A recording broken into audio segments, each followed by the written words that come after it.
Welcome to The Explainer. Today, we're diving straight into a real-life geopolitical thriller. We're talking global espionage, intense rivalries, and literal chain reactions. We're going to explore exactly how the most terrifying power ever discovered managed to spread across the globe. It is a completely fascinating story of highly secretive intelligence operations, literal honey traps, and the closest of friends blatantly betraying each other to shape the modern world. Let's get right into it. So think about the world we live in today. Out of the 195 nations on Earth, almost all of them are armed to the teeth. I mean, they've got advanced militaries and high-tech weapons just to defend themselves. And in an era where every country is in a frantic race to pull ahead of the rest, you would probably expect the ultimate weapon to be pretty widely distributed, right? But here is the truly wild part. Out of all 195 nations, only this tiny fraction, just 10 countries, has ever possessed the ultimate weapon of mass destruction, the nuclear bomb. That means just 5% of the world holds this literal world-ending power. So how did that happen? How did a handful of nations manage to secure it? Mostly through highly classified clandestine operations involving top-tier espionage? Well, that launches us right into our story of how the very first domino actually fell. Interestingly, the story doesn't start in America. It starts back in 1938 with German scientists. They discovered nuclear fission, which is the process of splitting atoms to release massive quantities of energy in a chain reaction. Now, this absolutely terrified Albert Einstein. He immediately warned the US president that Hitler could use this exact science to build a civilization-destroying bomb.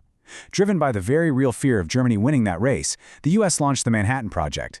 It was massively funded, incredibly secretive, and pulled the best scientists from the US, the UK, and Canada. Now, by 1945, Germany had already surrendered, but the US pushed forward and successfully detonated the first bomb in the Trinity test down in New Mexico. The very next month, they dropped bombs on Japan, ending the war and totally kicking off a global scramble. Section 1. Cold War allies turned rivals. Obviously, the US hoped to maintain an absolute monopoly on this new technology. They really didn't want this weapon falling into anyone else's hands. But that monopoly didn't last long, and its end sparked a massive wave of panic among former friends. You see, during World War II, the Soviet Union was an ally of the US, but the US and the UK intentionally stopped publishing their nuclear research. Sensing they were being cut out, the Soviets quietly infiltrated the Manhattan Project with spies. And the US countered that by turning those spies into double agents and feeding them completely false information. Because of this huge web of deception, the Soviets actually didn't fully trust the stolen designs after 1945, so they heavily relied on their own research. And it worked. Much earlier than anyone in America expected, the Soviets successfully executed the RDS-1 test in 1949. That shattered the American monopoly and officially kicked off the Cold War. The UK quickly followed suit and got theirs in 1952. The supreme irony of this entire era is that the closest allies blatantly betrayed each other. Take the UK, for example. They had actually started their own research back in 1940 and handed it all over to the US under the Quebec Agreement with the firm promise of shared technology. But after 1945, the US simply broke the agreement and cut the UK off completely. That forced a betrayed Britain to rush out their own independent test in Australia. And we see the exact same pattern repeat later with China. The Soviet Union initially promised to help them, only to suddenly pull all their scientists out in 1959 due to shifting political winds. Betrayal essentially became the primary catalyst for new nations building the bomb. So seeing the Soviets and the British enter the club, the US decides to escalate the stakes dramatically. They moved from fission, which is splitting atoms, to fusion, which involves joining atoms together. That's the exact same process that powers the sun, and it's what created the hydrogen bomb.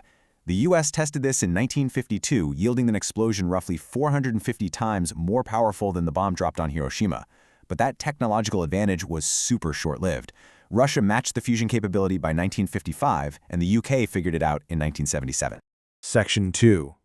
France and China go independent.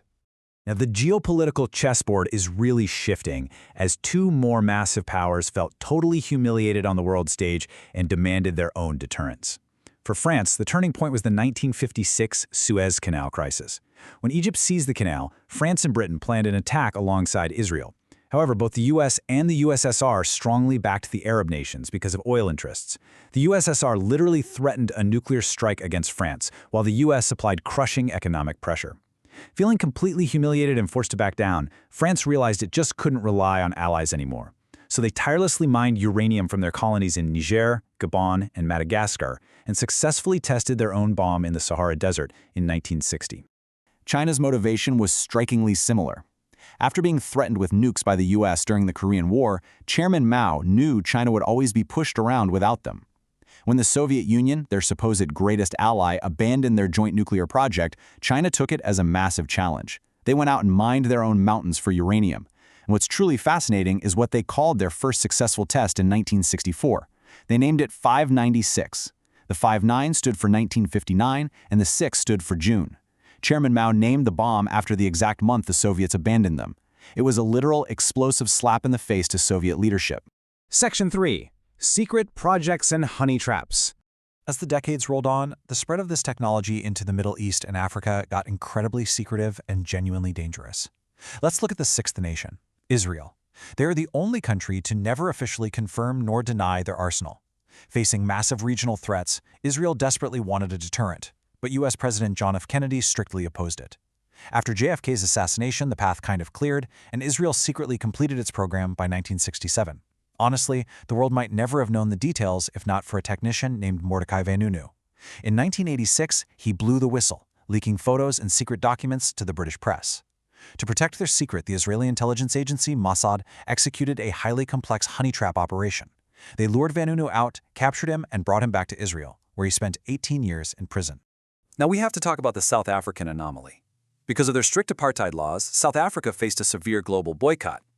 Feeling totally isolated and deeply fearing Soviet expansion into neighboring Namibia and Angola, they sought a deterrent. Isolated together, Israel and South Africa formed a partnership. Israel traded weapons and nuclear research in exchange for South African uranium. This directly led to the famous 1979 Vela incident, where American satellites detected massive double flashes over the ocean. It's widely considered to be a joint Israeli-South African nuclear test. But notably, South Africa remains totally unique in this story. In 1990, as the Soviet Union collapsed, they became the very first and only nation to voluntarily dismantle their entire nuclear arsenal. Section 4.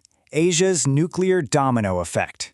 Shifting our focus back over to Asia, a deeply entrenched regional conflict triggered a direct chain reaction that permanently destabilized the subcontinent. India had actually been researching nuclear power for years, but a crushing military defeat to China in the Himalayas in 1962 changed everything for them. When China tested its bomb in 1964, India viewed it as a do-or-die situation. Under the guise of generating electricity, they acquired reactors from the US and Canada and secretly built a weapon. In 1974, they conducted the Smiling Buddha test in the Rajasthan desert. That single blast absolutely terrified neighboring Pakistan. Fast forward to 1998, India tests 5 advanced bombs.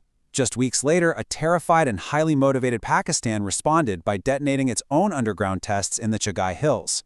The dominoes had completely fallen. Section 5. The Rogue Proliferation Network.